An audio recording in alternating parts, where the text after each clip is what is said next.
स्वस्ति श्री गणेशाय नमः। श्री राधा कृष्णाभ्यां नमः। श्री सरस्वती नमः।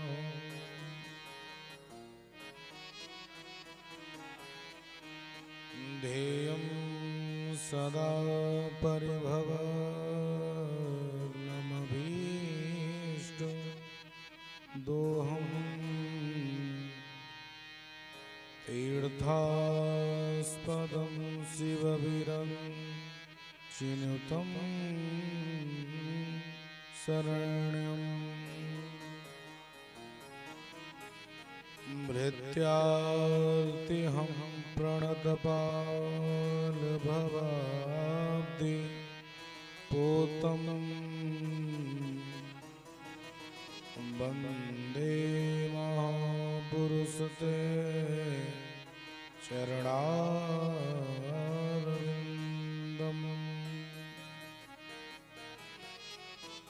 वंशीमिभूषितकरा नवनीर्दाभा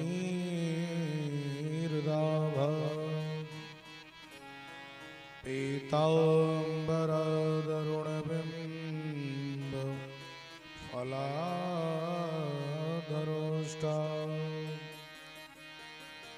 पूर्णेन्दुसुन्दरमुखा दरविन्दनेत्रा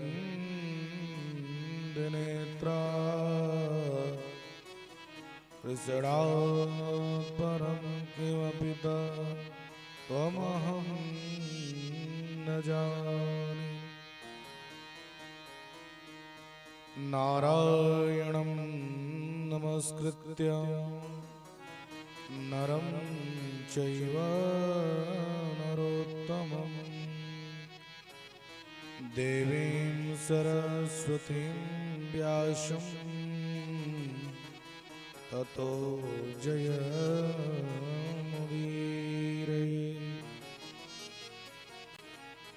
सीतानाथसमारम्भां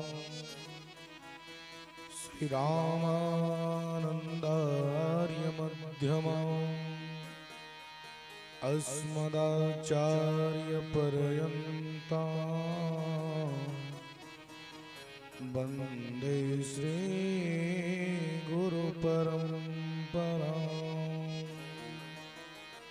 वन्दे श्रीगुरुपरम्परां।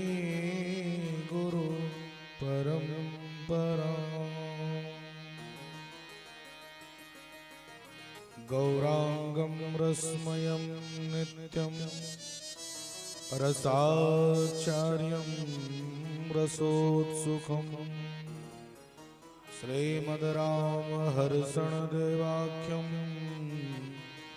सद्गुरुं प्रणमाम्यहम्। जय जय राधारमण प्रभु, जय जय नवल किशोर, जय गोपी चित्तचोर प्रभु, जय जय माखन चोर, जय जय माखन चोर।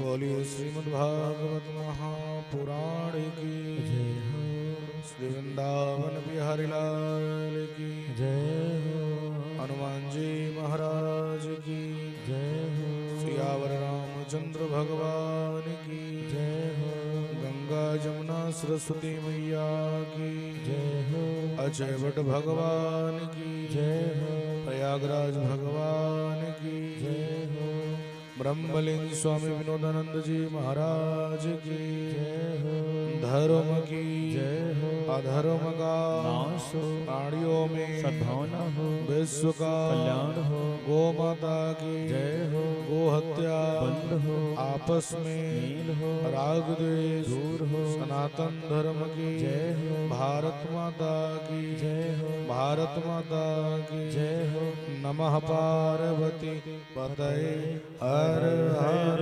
महादेव।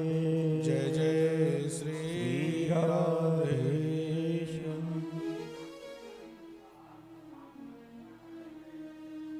आइए परम मंगल में बेला और पावन अवसर हम सभी भक्तजन भावुकजन एक बार परमात्मा के इस दुर्लभमय श्रीमद् भागवत तथा ज्ञान गंगा के आज खष्टम दिवस में प्रवेश कर चुके हैं। धीरे धीरे उपसंहार की ओर हम लोग चल रहे हैं। आइए बड़े श्रद्धा और प्रेम के साथ प्रतिदिन की भांति आज भी हम लोग परमपिता परमेश्वर का सर्वप्रथम नाम लिया जाए। फिर जैसे कृष्ण कन्हैया लाल की कृपा होगी हम लोग कथा में रसपान करेंगे, विगाहन करेंगे। तो आइए सब लोग दो चार बार भगवान नाम स्मरण करें। बोले वृंदावन बिहारी लाल की जय। जीवन है तेरे हवाले। आज आइए हम खष्टम दिवस में अपना जीवन भगवान के सौंप देते हैं, क्योंकि अगर जीवन की बागडोर गोविंद के हाथों में दे देंगे तो फिर जीव हंसता है और गोविंद को रोना पड़ता है। तो जीवन है तेरे हवाले मुरलिया वाले। जीवन है तेरे हवाले मुरलिया वाले। जीवन है तेरे हवाले मुरलिया वाले। बाकी मुरलिया वाले मोहन मुरलिया वाले। बाकी मुरलिया वाले मोहन मुरलिया वाले। बाकी मुरलिया वाले मोहन मुरलिया वाले। बाकी मुरलिया ताली जाते हुए जीवन है तेरे हवाले मुरलिया वाले। जीवन है तेरे हवाले मुरलिया वाले। श्री राधे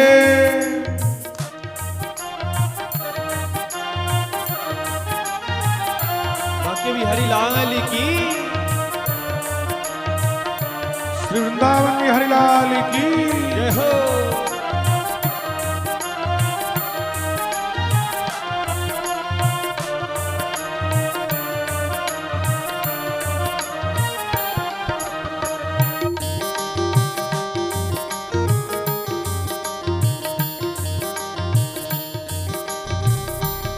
प्यारे की जय हो।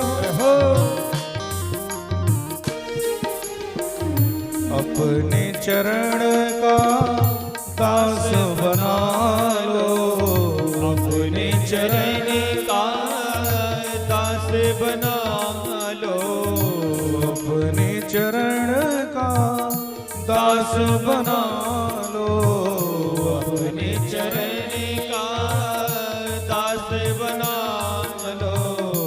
अपने चरण का है अपने चरण का है अपने चरण का। अपने चरण का दास बना लो। अपने चरण का दास बना लो। वृंदावन में बसा ले मुरलिया वाले। वृंदावन में बसा ले मुरलिया वाले। जीवन है तेरे हवाले मुरलिया वाले। जीवन है तेरे हवाले मुरलिया वाले।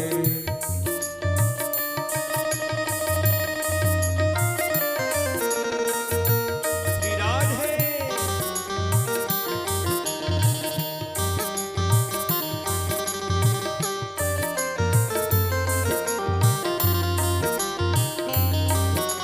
सिस्टमेटिक ताली का सहयोग। हरि बोल।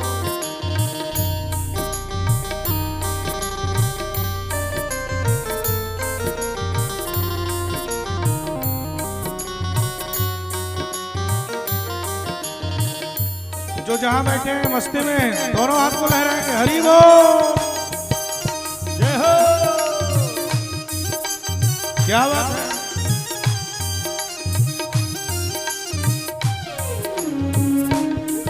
वैसे मैं देख रहा हूँ कुछ लोग ताली बजा रहे हैं, अब कुछ माताएं जैसे एकादशी की सूप बजती है वैसे बज रहा है। अरे ताली ऐसा बजाओ, ताली बजाने से लाभ क्या है पता है? जब हम दोनों हाथ ऊपर उठा करके और ताली का सहयोग देते हैं और दोनों हाथ आपस में आकर के सामंजस्य जब करता है तो जो भाग्य की रेखा गड़बड़ हो रही है ना वो भी सही हो जाती है। इसलिए उठा दो भगवान के दरबार में। जय हो श्री राधे प्यारे की जय हो। राधे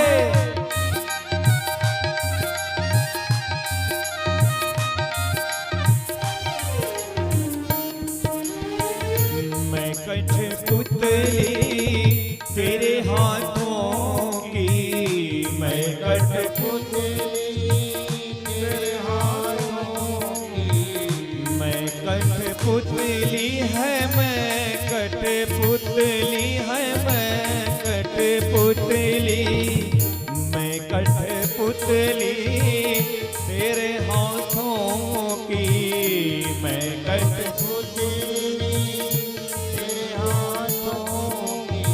चाहे तू जैसे नचा ले मुरलिया वाले, चाहे तू जैसे नचा ले मुरलिया वाले, जीवन है तेरे हवाले मुरलिया वाले, जीवन है तेरे हवाले मुरलिया वाले।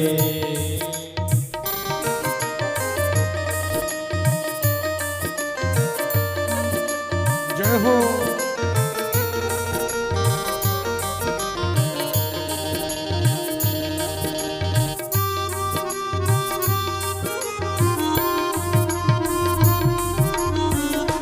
प्रयागराज में बैठे हैं ऐसा मानो कि मैं वृंदावन में आ गया हूं। बांके बिहारी की दर्शन की छवि मन में उतार लो। जय हो।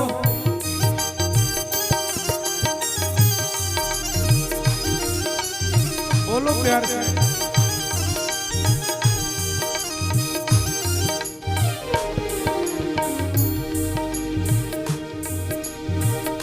मैं हूँ मुरली तेरे अधर की, मैं तो मुरली तेरे अधर की, मैं तो मुरली है, मैं तो मुरली है, मैं तो मुरली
अनंतानंत पूज्य ब्रह्मांड नायक सर्वे जगत नियंता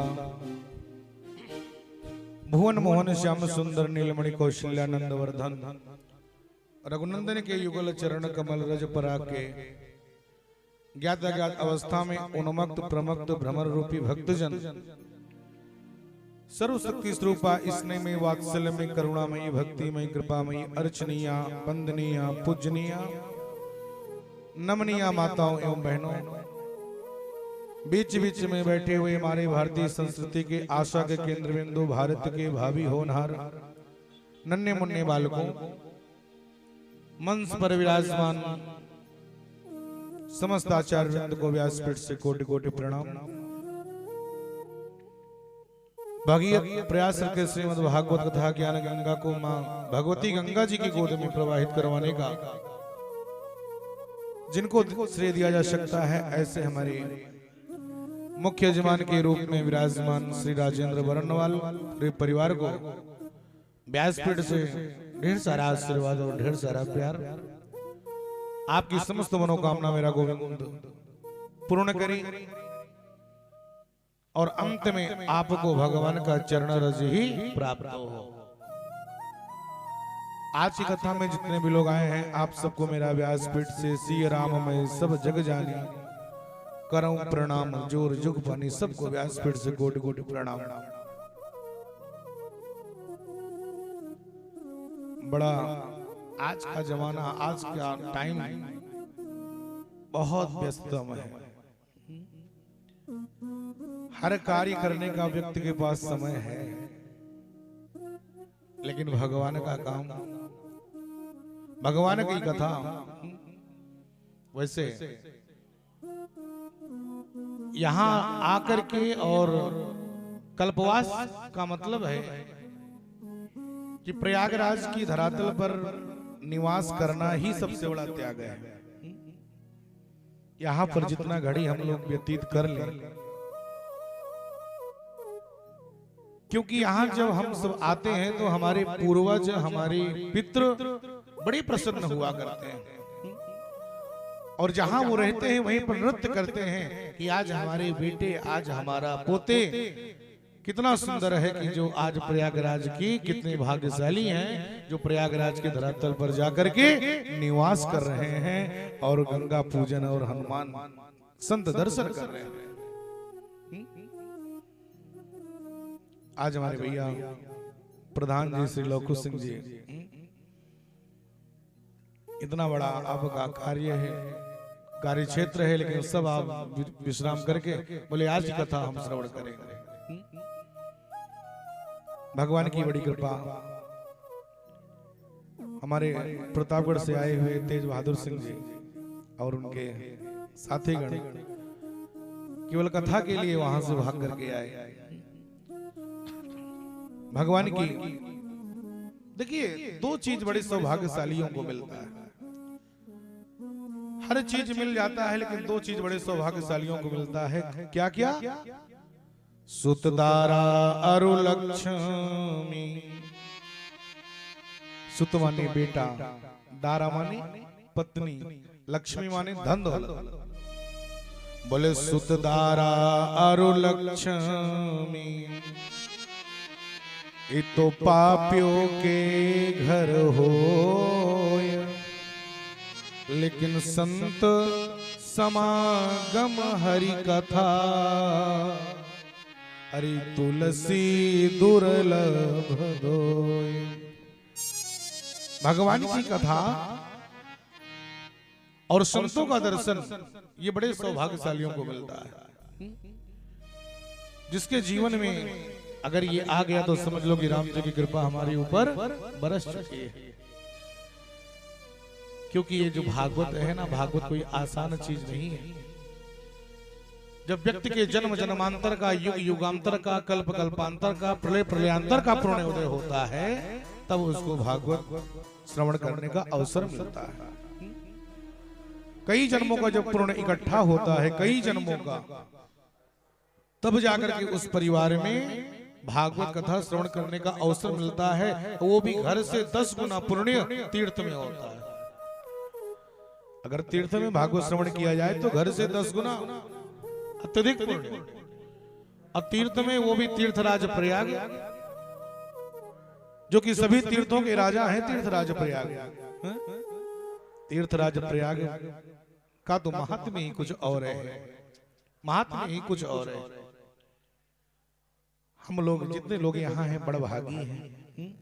यही प्रश्न तो एक बार मैया पार्वती ने भगवान बहुत भावन भोलेनाथ से कर लिया। भगवान शंकर मैया पार्वती को कथा सुना रहे थे और कथा सुनाते सुनाते सुनाते सुनाते मैया पार्वती थोड़ा सा भ्रमित हो गई।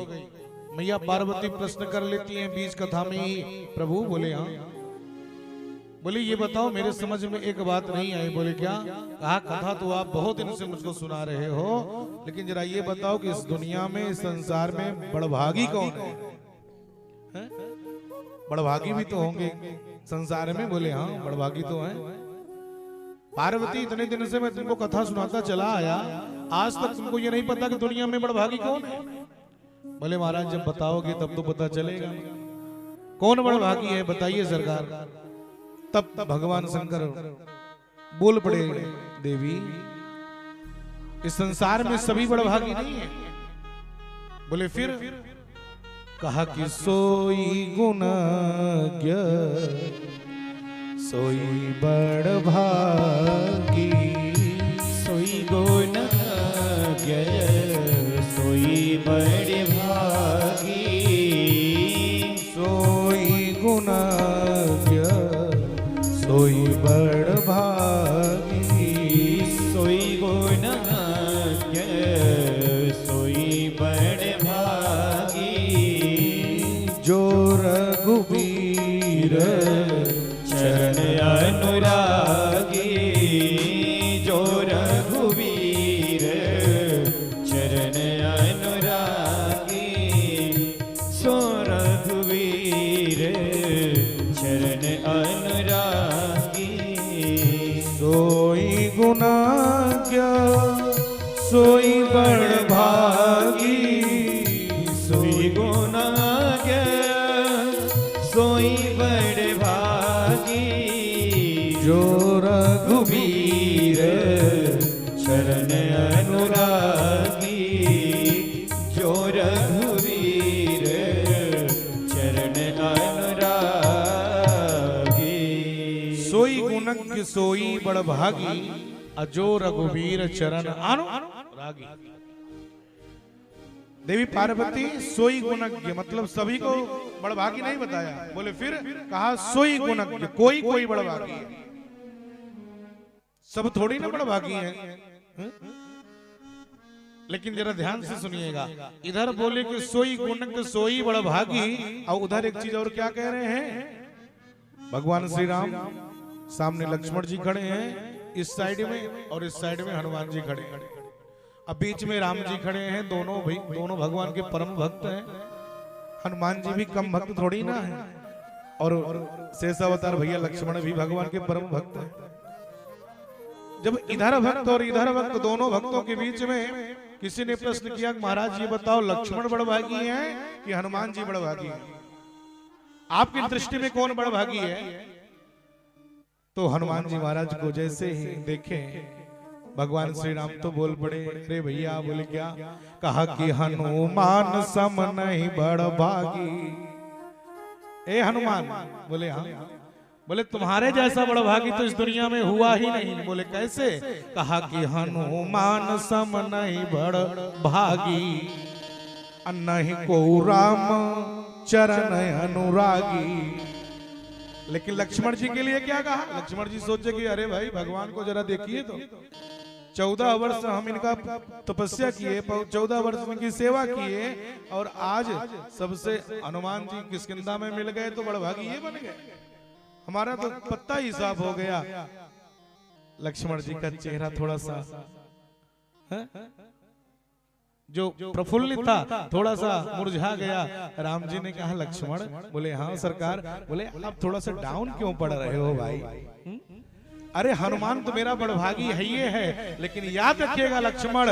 बोले आहा धन्य लक्ष्मण बड़ भागी। हैं? लक्ष्मण जी के लिए आज कहां से परमात्मा बोले? मुख से नहीं बोले, हृदय से नहीं बोले, बल्कि नाभि से बोलते हैं। आहा, आप बोलिए, मुख से नहीं, यहां से आवाज निकलेगा। बोले आहा धन्य अरे लक्ष्मण बड़ भागी कि राम पदार बिंदु अनुरागी। हे लक्ष्मण, तुमसे बड़ा भागी इस दुनिया में कौन होगा? लेकिन गोस्वामी तुलसीदास जी ने एक चौपाई पकड़ लिया। कौन सा? कि सोई गुणज्ञ असोई बड़ भागी कि जो रघुबीर चरण अनुरागी।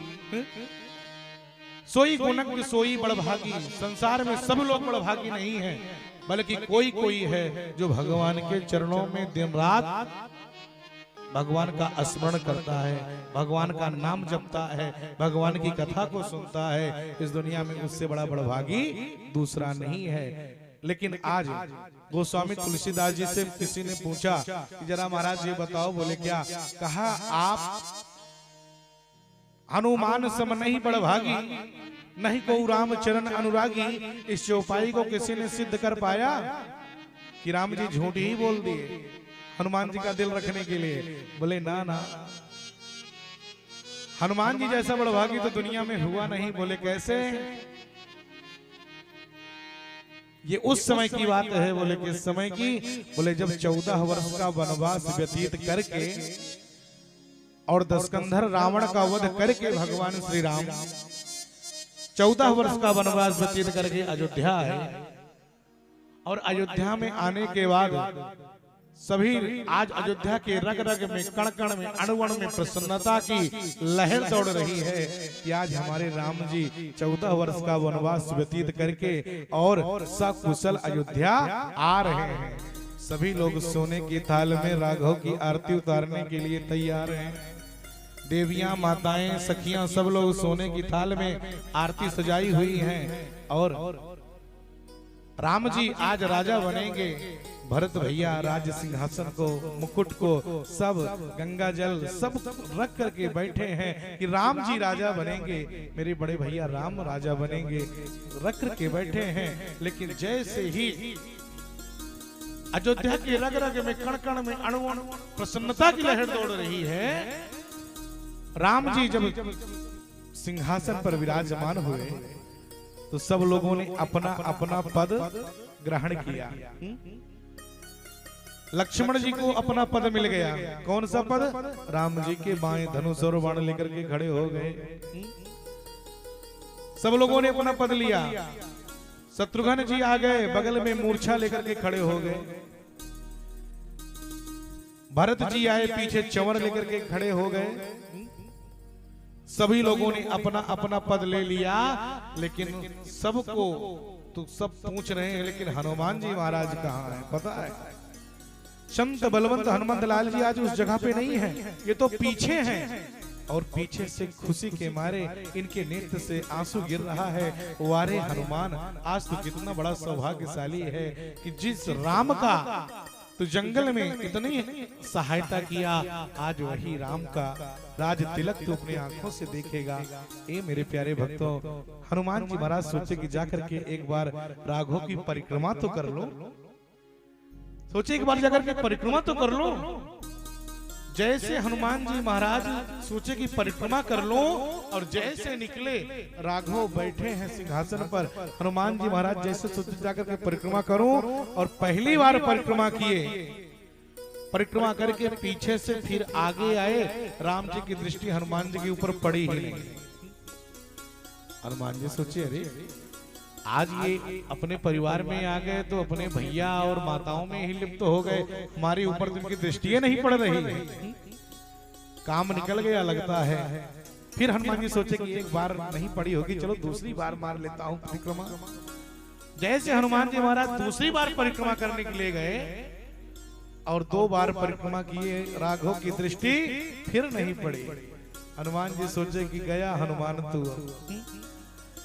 अब तेरे राम तुझको देखने वाले नहीं, अब तो तेरा जन्म लेना ही व्यर्थ हो गया। लेकिन सोचे कि मरता क्या ना करता, 2 बार हो गया, चलो तीसरी बार करके अपने घर को चले। अब यहाँ मेरी पूछ नहीं है, लेकिन ध्यान देना, बोले सोई गुणज्ञ सोई बड़ भागी, अजो रघुबीर चरण अनुरागी, तो हनुमान सम नहीं बड़ भागी, नहीं को राम चरण अनुरागी। हनुमान जी सोचे कि चलो तीसरी बार परिक्रमा कर लो, और जैसे तीसरी बार परिक्रमा करने के लिए चले, पीछे से आगे आए, और जैसे पीछे से आगे आए, हनुमान जी तो सोचे कि अब प्रभु तो हमको देखने वाले नहीं, सर नीचा किए हैं, हाथ जोड़ करके ज्यों जाने के लिए चले हैं। ए मेरे प्यारे भक्तों, वैसे ही भगवान श्री राघवेंद्र सरकार की दृष्टि सीधे ऊपर गई, और जैसे ऊपर गई, अपने प्यारे भक्त संत बलवंत हनुमंत लाल जी के ऊपर राम जी की दृष्टि पड़ गई। और जैसे हनुमान जी के ऊपर राम जी की दृष्टि पड़ी, तो मेरे प्रभु श्री राम के नेत्र में आंसू आ गया। हनुमान जी को देखे और राम के नेत्र में आंसू आया, और जैसे राघवेंद्र सरकार के नेत्र में आंसू आया, तो हनुमान जी की गदा उठ गया, शरीर प्रफुल्लित हो गया, रोमांचित हो गया। सरकार बताइए, आज अयोध्या की रग रग में, कण कण में, अणु अणु में प्रसन्नता की लहर दौड़ रही है, और मेरे इष्ट राघव के नेत्र में आंसू। किसी ने आपका अपमान किया क्या? किसी ने आपको दुख दिया क्या? बताइए। इस हनुमान के रहते हुए आपके नेत्र में आंसू सब बर्दाश्त करता हूं, सब कर सकता हूं सरकार, लेकिन नेत्र में आंसू आपके बर्दाश्त नहीं कर सकता। इतना सुंदर था मेरे प्यारे भक्तों। जैसे हनुमान जी ने प्रश्न किया, पूछे, बोल पड़े राघव, ए हनुमान, तेरे रहते हुए मेरा अपमान कौन कर सकता है? बोले महाराज, फिर आपके नेत्र में आंसू क्यों? बोले हनुमान, मैं केवल इसलिए रो रहा हूं कि मेरे शरण में जो जो भक्त आए, मैंने सबको कुछ न कुछ दिया हनुमान, लेकिन आज तक मैं तुझको कुछ नहीं दे पाया। मेरे शरण में जो जो भक्त आए, मैंने सबको कुछ न कुछ दिया। बोले कैसे? कहा, मैंने रावण को मारा तो विभीषण को लंका का राजा, मैंने बाली को मारा तो सुग्रीव को किष्किंधा का राजा बनाया, लेकिन हनुमान मैंने तुझे कुछ नहीं दिया, तूने बहुत सेवा मेरा की, इसलिए मेरे नेत्र में आंसू है हनुमान। हनुमान जैसे देखिए, अरे हनुमान जी महाराज बोल पड़े, सरकार ये बताओ। बोले क्या? कहा, कौन कहता है कि आपने मुझको कुछ नहीं दिया? कौन कहता है कि आपने मुझको कुछ नहीं दिया? बोले क्या दिया है, बताओ तो सही। बोले सरकार ये बताओ। बोले क्या? हनुमान जी चारों तरफ राघवेंद्र सरकार की दृष्टि डाले, तो जब पूरा पद भर गया था, हनुमान जी सोचे कि सारा पद भर जाए, सब अपना अपना पद ले ले, मैं लास्ट में अपना पद लूंगा। हनुमान जी महाराज चारों तरफ देखे, सब लोग लक्ष्मण भरत शत्रुघ्न जितने दास हैं, सब अपना अपना पद ले लिया। अब बचे हनुमान। हनुमान जी ने कहा, महाराज हमको तो सब कुछ मिल गया। बोले क्या मिल गया? कहा, आपने रावण को मारा, विभीषण को राजा बनाया, सुग्रीव को मारा, बाली को मारे, सुग्रीव को राजा बनाए, सबको एक पद मिला, लेकिन इस दास हनुमान को तो आपने 2-2 पद दे दिया है। और ये मेरे प्यारे, वही हनुमान जी भगवान श्री राघवेंद्र सरकार का जो चरण था, वही दोनों चरणों को पकड़ लिया और पकड़ करके बैठ गए। सरकार, आपने तो सबको एक पद दिया, लेकिन इस हनुमान के ऊपर आप इतनी बड़ी कृपा किया, इतनी बड़ी करुणा किया कि आप मेरे लिए 2-2 पद को छोड़ दिए। इसलिए सरकार, राम जी को कहना पड़ा कि वारे बेटा हनुमान, दुनिया में बहुत सारे भक्त देखे, लेकिन हनुमान सम नहीं बड़ भागी, नहीं को राम चरण अनुरागी। तब भगवान श्री राम को कहना पड़ा कि वारे हनुमान, तुम्हारे जैसा इस दुनिया में बड़भागी दूसरा नहीं है। आज भी आप राम दरबार की झांकी को देखिए तो सब लोग अपने अपने जगह पर रहते हैं, लेकिन भक्त हनुमान भगवान श्री राघवेंद्र सरकार के दोनों चरण के नीचे पास ही रहते हैं। मैया पार्वती से भगवान शंकर प्यार से बोले कि पार्वती इस संसार में सोई गुणज्ञ असोई बड़ भागी कि जो रघुबीर अचरण अनुरागी।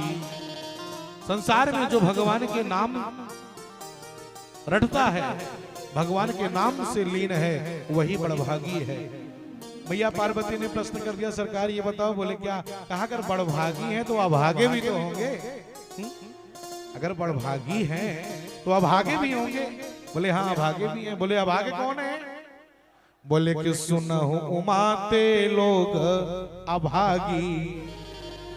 अरे पार्वती इस दुनिया में वही अभागे हैं। बोले कौन? कहा कि सुनहु उमाते लोग अभागी अत्ताजी हरि होई विषय अनुरागी।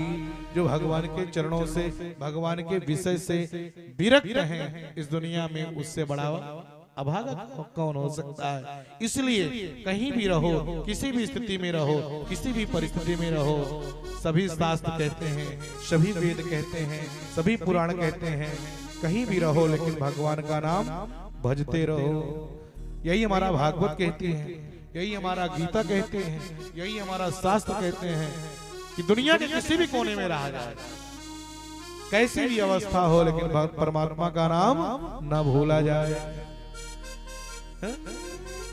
जिस देश में, जिस वेश में, परिवेश में रहो, राधा रमण, राधा रमण, राधा रमण कहो, राधा रमण, राधा रमण, राधा रमण कहो। जिस देश में, जिस वेश में, परिवेश में रहो, राधा रमण, राधा रमण, राधा रमण कहो, राधा रमण, राधा रमण, राधा रमण कहो, राधा रमण, राधा रमण, राधा रमण कहो। कहीं भी रहो भगवान का नाम भजते रहो, भगवान का नाम जप करते रहो, यही मनुष्य जीवन पाने की सार्थकता है। मीठे मीठे स्वर में ताली बजाते हुए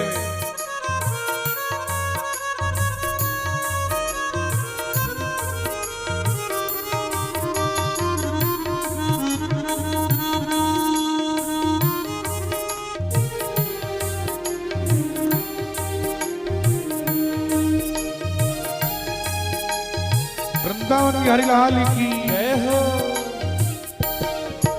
जिस रंग में, जिस ढंग में, जिस संग में रहो, जिस रंग में, जिस ढंग में, जिस संग में रहो, जिस रंग में, जिस ढंग में, जिस संग में रहो, जिस रंग में, जिस ढंग में, जिस संग में रहो, राधा रमण, राधा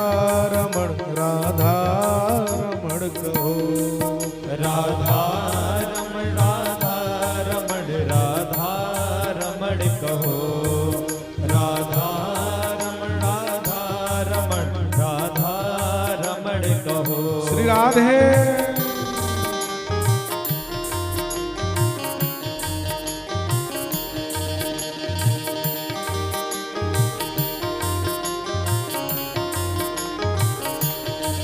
प्यार से ये हो।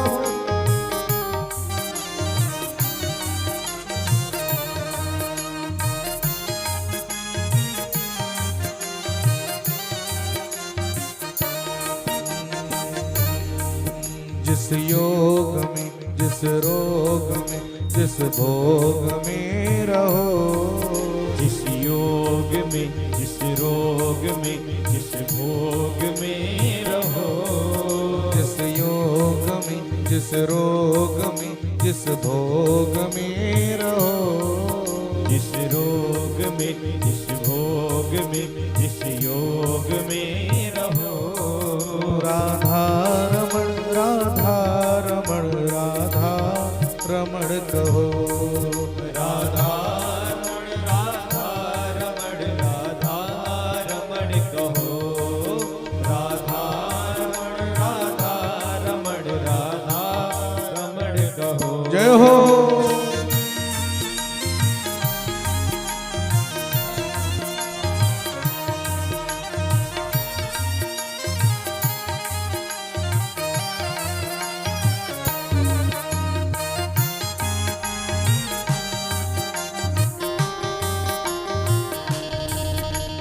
बोलिए प्रयागराज के भक्तों की जय हो।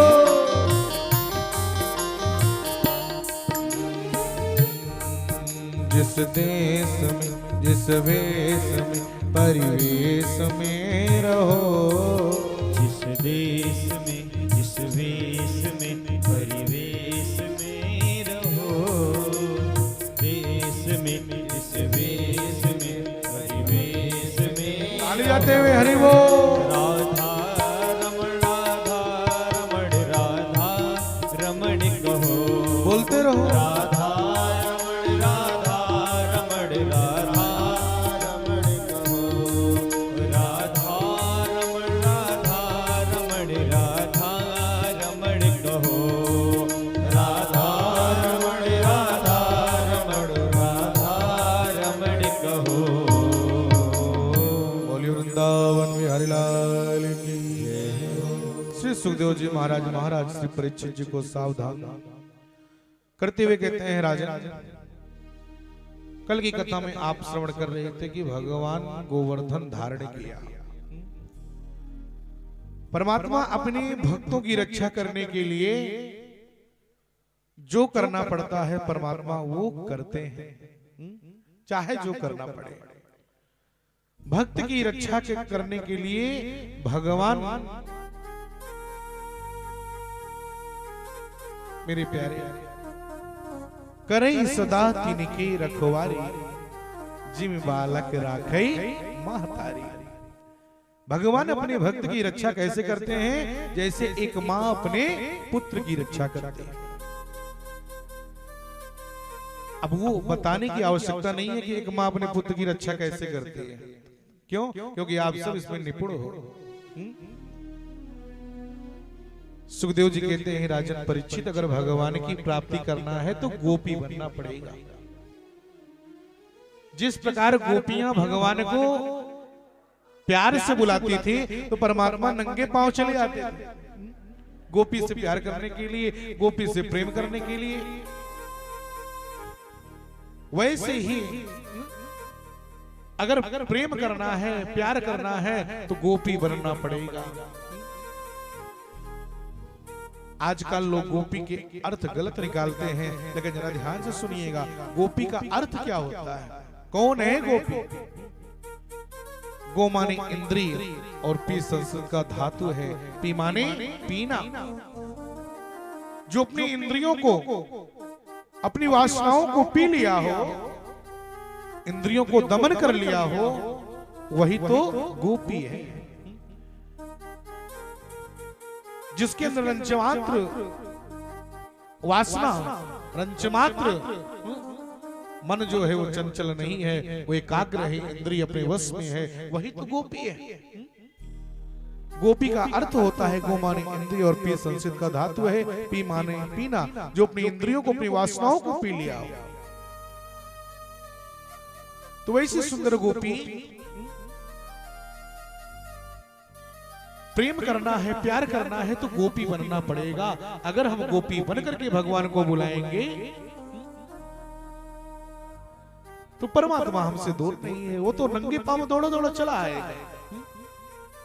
गोपियां भगवान से इतना प्रेम करती हैं कि जिस कार्य को कर रही हैं, करते करते बस भगवान को बुला लेती हैं, परमात्मा आ जाते हैं। श्री सुखदेव जी कहते हैं, राजन परीक्षित बोले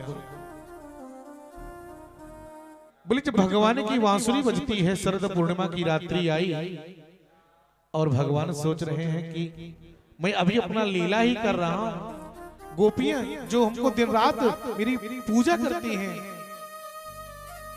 मुझे मनाती हैं, मेरे लिए सब कुछ अपना छोड़ करके और हमारे प्रति समर्पण है, उनके लिए तो मैंने कुछ किया नहीं। तो शरद पूर्णिमा में भगवान श्याम सुंदर आज वेणुनाद किया। बोलिए भागवत भगवान की जय हो। भगवान की जब बांसुरी बजती है, परमात्मा की जब मुरली बजती है, तो गोपियां पागल हो जाती हैं, पागल हो जाती हैं। कानों में जैसे बांसुरी की आवाज जाती थी, जिस कार्य को कर रही हो जल्दी से छोड़ देती थी और 9 2 11 हो जाती थी, जल्दी से भाग करके रास रचाने के लिए जाती थी, कहीं ऐसा ना हो विलंब हो जाए। दशम स्कंद में आया है भागवत की कि गोपियां कैसे पागल हो जाती हैं, मुरली को सुनते ही एकदम बेचैन से हो जाती हैं। एक गोपी गैया का दोहन कर रही थी, गाय का दोहन, और जैसे गाय का दोहन कर रही थी पूरा दूध निकाल लिया। अब उसको घड़ी को लेकर के जाकर के घर में रखना था, इतना काम शेष रह गया था। वैसे घटना घट गई, मेरे सावरे सरकार की बांसुरी बज गई। और जैसे दूध को निकाल लिया और निकाल करके बस लेकर के जाना था, वैसे सरकार की बांसुरी बज गई। और जैसे कानों में बांसुरी की तान गई है, क्या सुंदर भाव। पागल सी हो गई, कह रही मेरे तो मुरली मनोहर आ गए, अभी तो मैं यही पड़ी हूँ, मैं कितनी अभागी हूँ। जल्दी से गैया के नीचे ही दूध का लगा बोतला छोड़ दिया और जल्दी से भाग करके 9-2-11 हो गई। श्याम सुंदर की बांसुरी में इतनी धुन में इतनी पागल हो गई, इतनी दीवानी हो गई ये गोपी। एक गोपी पति की अपनी सेवा कर रही थी, सेवा चरण दबा दिया, हाथ दबा दिया, सर दबा दिया। अब पति एक गिलास पानी मांगा, गोपी फ्री हो खाली हो तो एक गिलास पानी ला करके पिला दो। जो आज्ञानाथ जैसे गई किचन में और जाकर के एक गिलास पानी निकाली और सोची कि लेकर के जाकर के दे दो, वैसे घटना घट गई। सावरे सरकार की बांसुरी बज गई। सरकार की जब बांसुरी बजी है तो गोपी पागल हो गई कि मेरा पति जल मांगा था, वही छोड़ दिया जल का भरा गिलास और निकल करके सीधे चली गई। और जाकर के वह गोपी 9-2-11 हो गई, कहीं ऐसा ना हो विलंब हो जाए। अरे कहां तक गिनाऊं मेरे प्यारे, भागवत में तो यहां तक आया है कि एक गोपी अपना श्रृंगार कर रही थी, श्रृंगार पूरा दिव्य श्रृंगार कर लिया, पूरा श्रृंगार कर लिया। और श्रृंगार करने के बाद जैसे माताएं जो ओठ में लगाती है ना, वो गोपी जल्दी से खोली है ढक्कन, ओठ में लगाने वाली चीज, और जैसे ओठ तक लाई और जैसे लाई वैसे घटना घट गई। सावरे सरकार की बांसुरी बज गई। और जैसे सरकार की बांसुरी बजी है, गोपी पागल सी हो गई, ओठ में लगाने वाली चीज आंख में लगाई और आंख में लगाने वाली चीज ओठ में लगा करके जल्दी से भग गई। कहीं ऐसा ना हो विलंब हो जाए, पागल सी हो गई बांसुरी। भगवान की जब बांसुरी बजती थी ना, तो बांसुरी की आवाज सुन सुन करके गोपियों को तो जाने दो मेरे प्यारे बंधु, जब गोपियां भोजन बनाती थी, जो लकड़ी लगाती थी आग में ना, जब बांसुरी बजती थी सरकार की, तो वो लकड़ी जो जड़ रहा करती थी वो चेतन हो जाती थी। भगवान की बांसुरी जैसे सुनती थी, लकड़ी जो आग में लगी है वो चेतन हो जाती थी। चेतन यानी उसमें से जल निकलने लगता था, आंसू निकलने लगते थे। और जो चेतन है वो जड़ हो जाती थी। भगवान की ऐसी बांसुरी सुंदरता, गोपियां सब कहती थी कन्हैया सब हरदम मुरली बजाया कर, लेकिन भोजन बनाते समय मत बजाया कर। बोले क्यों? बोले जब मैं लकड़ी को आग में लगाती हूँ तो जब तू बजाता है तो सूखी लकड़ी गीली हो जाती है और आग बुझ जाती है, भोजन नहीं बनता और सासू की डांट खाना पड़ती है। सभी गोपियां, सभी ग्वाल, एक गोपी ग्वाल आया, बोले गोपी ये बताओ, बोले क्या कहा भोजन बना है कि नहीं? हाँ सरकार भोजन तो बन गया। जल्दी से निकालो भूख लगी है, जल्दी से निकालो भूख लगी है। पीड़ा पानी रख दिया, रखने के बाद गोपी अंदर गई और पूरा प्रकार का भोजन निकाली, और निकालने के बाद जैसे गई सोची कि ले जाकर के दे दो, वैसे घटना घट गई। सावरे सरकार की बांसुरी बज गई, और जैसे सरकार की बांसुरी बजी पागल सी हो गई गोपी, वहीं भोजन छोड़ दिया, पीछे का दरवाजा खोली और 9-2-11। अच्छा ईमानदारी से बताइएगा, किसी का पति बहुत सीधा हो, बहुत सीधा, किसी का पति बहुत सीधा हो, हमारे राजेंद्र भैया की तरह बहुत सीधे हैं बेचारे, किसी का पति बहुत सीधा हो और जीवन में कभी आप उसके चेहरे पे क्रोध ना देखी हो। एक काम करना लोकुश भैया, न दुर्वासा का बाप हो जाए तो फिरे कहना। अगर आपका पति बहुत सीधा है, कभी जीवन में क्रोध नहीं किया है, एक काम करो, न दुर्वासा का बाप हो जाए तो फिरे कहना। अब बताऊं कि आगे चलो? बोलो भागवत भगवान की बताऊं या आगे चलो? लेकिन प्रैक्टिकल ना करना, नहीं तो पीठ पे लाठी गिरेगी तो हमें कहोगे अच्छा पंडित जी बता के चले गए थे। करना क्या है सुन लो, करना नहीं। आपका पति बहुत सीधा हो, बिल्कुल गाय की तरह, इतना सीधा कि जिसका कोई हद नहीं। वो कहीं से आवे और आने के बाद पूछे कि ये बताओ भोजन बना कि नहीं बना, तो ये मत कहना कि बन गया, बस तुरंत पेड़ा पानी रख दो और बैठा दो। और जल्दी से वो पेड़ा पानी जब रख दोगी वो बैठ जाएगा, और किचन में चली जाओ और जाने के बाद ज्यादा से ज्यादा 15 मिनट भोजन मत लाओ। बैठने के बाद ज्यादा से ज्यादा उसके सामने 15 मिनट भोजन मत लाओ। मान लीजिए बहुत कोई सीधा हो, 15 मिनट भी इंतजार कर लेगा, लेकिन मेरे प्यारे जैसे ही 20 से और आधा घंटा बीतेगा ना, अगर पीठ पे 2-4 लाठी टूट जाए तो फिरे कहना। पक्का बता रहा हूं, क्योंकि पीढ़ा पर बैठ जाओ तो फिर भूख बर्दाश्त नहीं होती। वैसे तो भूख हम बर्दाश्त करेंगे, लेकिन पीढ़ा पे बैठने के बाद फिर भूख नहीं बर्दाश्त होती। तो ग्वाल को तो गोपी बैठा दिया कि हाँ बस नाथ बैठ जाओ, तुरंत भोजन ला रही हूँ, लेकिन वो गई और वहां पर भोजन निकाली, और जब लेकर के जाने का बारी आया, नंबर आया, तो पीछे का दरवाजा खोल करके 9-2-11 हो गई। ग्वाल बेचारे बैठे हैं कि ताक रहे हैं कि अब भोजन आएगा। देखते देखते मेरे प्यारे सभी गोपी, सभी ग्वाल, सभी जितनी गोपियां हैं वो सब आज मधुवन में गई हैं, जहां पर मेरे सांवरे सरकार विराजमान हैं और सुंदर रास चल रहा है। रास लीला प्रारंभ है।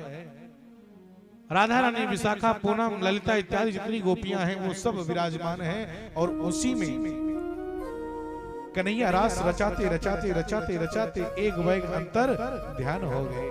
बोले भागवत भगवान की जय हो। एक वैग अंतर ध्यान हो गए, और जैसे अंतर ध्यान हुए सभी गोपियां चिल्लाने लगी, तड़पने लगी, रोने लगी। कन्हैया अभी तक तो मेरे साथ था, अब कहां गया? सब लोग रोने लगे, बिलखने लगे। क्यों? क्योंकि जीवन में जब तक भगवान रहते हैं साथ में, भक्त के साथ अगर भगवान की छाया है, हम लोगों के साथ अगर भगवान की छाया जब तक है, तब तक तो बड़ा आनंद आता है, जीवन में शांति रहती है। लेकिन जब भगवान भक्त को छोड़ करके चले जाते हैं, विदा हो जाते हैं, तब जीवन में अशांति और कोलाहल पैदा हो जाता है। सभी गोपियां तड़पने लगी, रोने लगी, बिलखने लगी। कन्हैया कहां चले गए लाला, कहां चले गए? देखते ही देखते कन्हैया आ गया। समय कम है, कथा बहुत लंबी है, क्योंकि भगवान का विवाह भी आज संपन्न करना है हमको। तो देखते देखते कन्हैया आया। थोड़ी देर बाद और जैसे कृष्ण आए, आकर के सभी गोपियों के बीच में पुनः खड़े हो गए। सभी लोगों ने कहा कन्हैया कहां चले गए थे? अभी तो भगवान श्याम सुंदर सभी के साथ सुंदर रास रचा रहे थे, लेकिन देखते ही देखते जैसे दोबारा परमात्मा आए तो सभी गोपियों को डांटने लगे। अरे आप सब अपने अपने पति को अपने अपने घर में छोड़ करके आई हो, पराये पुरुष के साथ आकर के रास रचा रही हो, शर्म नहीं आती? निकल जाओ मेरे मधुबन से, और दोबारा मेरे मधुबन में पैर मत रखना। इतना सुनना था, बड़ा लंबा चौड़ा भाषण देने लगा मेरा कन्हैया। ललिता मुस्कुराई, ललिता बोल पड़ी कन्हैया, बोले हाँ अभी तक तो इतना सुंदर मेरे साथ रास रचा रहा था, अचानक तुझे क्या हो गया? बोले बात मत करो ललिता, तुम्हारा परम कर्तव्य क्या बनता है? अपने पति की सेवा करना। अपने पति को छोड़ करके और पराये पुरुष के साथ आकर के रास रचा रही हो। ललिता जैसे सुनी तो ललिता रोती हुई भगवान से प्रश्नोत्तर करना प्रारंभ कर दिया। सरकार बोले हाँ। बोले जरा ये बताओ, आज मैं यहां से चली जाऊंगी और ये ललिता संकल्प लेती है, सौगंध लेती है कि आज के बाद मैं आपके पास कदापि कभी नहीं आऊंगी, लेकिन मेरे एक प्रश्न का उत्तर दे दो फिर मैं चले जाऊंगा। बोले कौन सा प्रश्न है, जरा ध्यान से सुनिएगा। ललिता ने आज भगवान से प्रश्नोत्तर कर दिया। सरकार, एक गोपी थी, गोपी वो अपने पति की खूब सेवा किया करती थी, दिन रात सेवा किया करती थी, दिन रात सेवा करती थी, पतिव्रता धर्म का पालन करती थी। प्रातः काल स्नान कराती थी, कपड़ा पहनाती थी, अगरबत्ती दिखाती थी, भोग लगाती थी, हाथ पैर दबाती थी, सेवा खूब करती थी। करते करते करते करते ऐसे इस समय व्यतीत होता रहा। एक दिन उसका गोप अर्थात पति बोला, गोपी बोले हाँ, कहा मुझको कुछ धन का संचय करना है, धन अर्जित करना है, और धन अर्जित करने के लिए मुझको परदेश जाना पड़ेगा। गोपी बोल पड़ी, सरकार अगर आप परदेश जाओगे तो कोई दिक्कत नहीं, आप जाइए परदेश। परदेश नहीं जाओगे तो घर का खर्च कैसे चलेगा, लेकिन मेरा पतिव्रता धर्म क्या होगा, जो मैं दिन रात आपकी चरणों की सेवा करती हूँ, आपके चरणों की जो मैं पूजती हूँ, ये मेरा पतिव्रता धर्म कैसे चलेगा, मेरा तो धर्म नष्ट हो जाएगा। कितना सुनना था मैया। भगवान गोपी का जो ग्वाल है ना, वो बोल पड़ा, एक काम करो। बोले क्या? कहा मैं जब तक परदेश में रहूं, जब तक ना आऊं, तब तक एक मिट्टी के पति को बना लो। जब तक मैं ना हूं, एक मिट्टी के पति को बना लो, और एक मिट्टी के पति को बना करके उसी का पूजन करो। इतना सुनना था। वह गोपी जैसे पति कहा वैसे किया, मिट्टी के सुंदर पति को बना लिया, और उसी पति को, मिट्टी के पति को अपना सब कुछ समझने लगी। दिन रात उसी की सेवा किया करती है, पैर दबाती थी, नहलाती थी, धुलाती थी, सब कुछ जैसे अपने पति के साथ किया करती थी वैसे मिट्टी के पति के साथ करने लगी। एक दिन पूजा कर ही रही थी कि उसका जो वास्तविक जो पति है, जो सही सही का पति है, वो अचानक आ गया वापस लौट करके परदेश से, और दरवाजे पर खड़ा हो गया, और खड़े होकर के दरवाजे के साकल को खटखटाने लगा और आवाज देने लगा, रे गोपी, ओ गोपी। ललिता भगवान कृष्ण से प्रश्न करती है। सरकार बोले हाँ। बोले जरा आप ये बताइए, मेरे प्रश्न का उत्तर दीजिए कि आज उस गोपी का परम कर्तव्य क्या बनता है। मिट्टी के पति का वो पूजन कर रही है, तो उस गोपी का परम कर्तव्य क्या बनता है? मिट्टी के पति का पूजन करे, या जो सही सही का पति आया है उसका स्वागत करे? बताइए, बताओ उस गोपी को क्या फर्ज बनता है? मिट्टी के पति का पूजन करे या सही सही का पति? ऐसे नहीं आप बोलेंगे। चलिए आपको एक आइडिया बताता हूँ। कौन कौन माता जी ये मानती हैं कि मिट्टी के पति का पूजन करें? जरा हाथ ऊपर उठा करके बता दो। अब तो आप चुनाव कर सकती हो। कौन कौन मानते हैं? जरा हाथ ऊपर करो। एक माता जी बस। कौन कौन ये मानती है कि सही सही के जो पति हैं उनका पूजन करना चाहिए? वो हाथ ऊपर करो। इनका तो संख्या ज्यादा है भाई। बोलिए वृंदावन बिहारी लाल की जय हो। तो जिनका संख्या ज्यादा है उसी का तो मानना पड़ेगा लगता है। अब कुछ तो हाथे नहीं उठा रहे, कह रही हमको क्या कर्ज है? पंडित जी का कर्ज होगा तो खुद ही बताएंगे। बिल्ली के गले में घंटी कौन बांधे? कहीं गलत हो गया तब। बोले भागवत भगवान की जय। आज वो भगवान श्याम सुंदर से जैसे ललिता ने प्रश्न किया, सरकार ये बताइए आज उस गोपी का परम कर्तव्य क्या बनता है? मिट्टी के पति का पूजन करे या जो वास्तविक पति है, सही सही का पति है, उसका स्वागत करे? तो भगवान श्याम सुंदर बड़े प्यार से बोलते हैं, नहीं ललिता, आज उस गोपी का तो परम कर्तव्य केवल एक बनता है कि अगर सही सही का पति आ गया है तो मिट्टी के पति का पूजन करने का कोई लाभ अब नहीं रहा। अब तो उसको केवल उठ करके जो वास्तविक जो पति है, जो सही सही का पति है, उसका स्वागत करे और उसका सत्कार करे, उसका स्वागत और उसका सत्कार करे। यही उस गोपी का परम कर्तव्य बनता है। ललिता बोल पड़ी, महाराज तुम्हें गलत कहां कर रहे हो? जो आप मुझको इतना डांट रहे हो, इतना सुना रहे हो ना, मैं गलत कहां कर रही हूं? बोले क्यों? मेरे पास आई अपने पति को छोड़ करके। तो ललिता बोल पड़ी मीठे स्वर में, सरकार पूरे संसार के पति, पूरे संसार के मालिक, पूरे संसार के पति तो आप हो। ये संसार वाले जो हैं ये तो केवल मिट्टी के पति हैं। सरकार पूरे पति, पूरे माता पिता संसार के तो सब आप हो। सबको बनाने वाले तो आप हो। ये मिट्टी के पति छित जल पावक गगन समीरा पंच रचित यह अधम शरीरा। 5 तत्वों से मिलकर के ये शरीर बना हुआ है। और ये 5 तत्व जब अपने अपने में विलीन हो जाते हैं, अपने अपने में लीन हो जाते हैं, तब ये जो शरीर बचती है केवल पार्थिव शरीर बचती है, मिट्टी बचती है। इसलिए सरकार पूरे जगत के स्वामी तो आप हो, तो हम गलत कहां कर रहे हैं? आप अपनी कृपा हमारे ऊपर ऐसे बरसाए रहिए। श्री सुखदेव जी कहते हैं, राजन परीक्षित, जिस समय भगवान श्याम सुंदर ललिता के प्रश्न का उत्तर दिए तो ललिता भगवान को ही लपेट दिया। सरकार तुम्हें गलत कहां कर रही हो?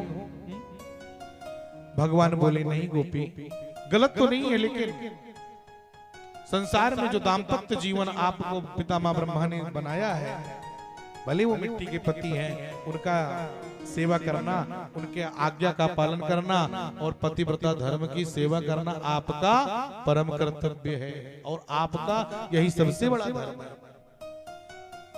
ध्यान से सुनिएगा माताओं, आपका एक ही व्रत है, एक ही नियम है, एक ही धर्म है, केवल अपने अपने पति की सेवा करना, अपने अपने पति की सेवा करना। श्री गोस्वामी तुलसीदास जी कहते हैं, एक